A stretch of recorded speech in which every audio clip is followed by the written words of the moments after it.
Ayan, saan ba kadalasan nagtatago yung mga vermiworm natin kapag umaga? Madalas yan andito sa ilalim ng sako. Ayun o.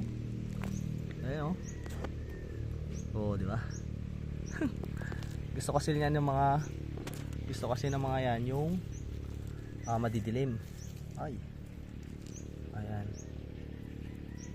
So, yung mga madidilim na yan, binabalik natin yan dito sa may kanila beddings. So, ang gagawin ko muna dito ay tataas sila para yan. So, ito po pwede na tong harvestin. Yung tong part na to. Ayan. Pwede nang harvestin yan. So, makikita mo andyan yung iba. Tumatakas. Pero hindi naman sila totally tumatakas. Ayun o. Yung mga yan. Kukula-kulagtit. Ito yung mga African night crawler natin. So, yan. Ilalagay mo lang ulit sa bed yan. Ito. Mga yan.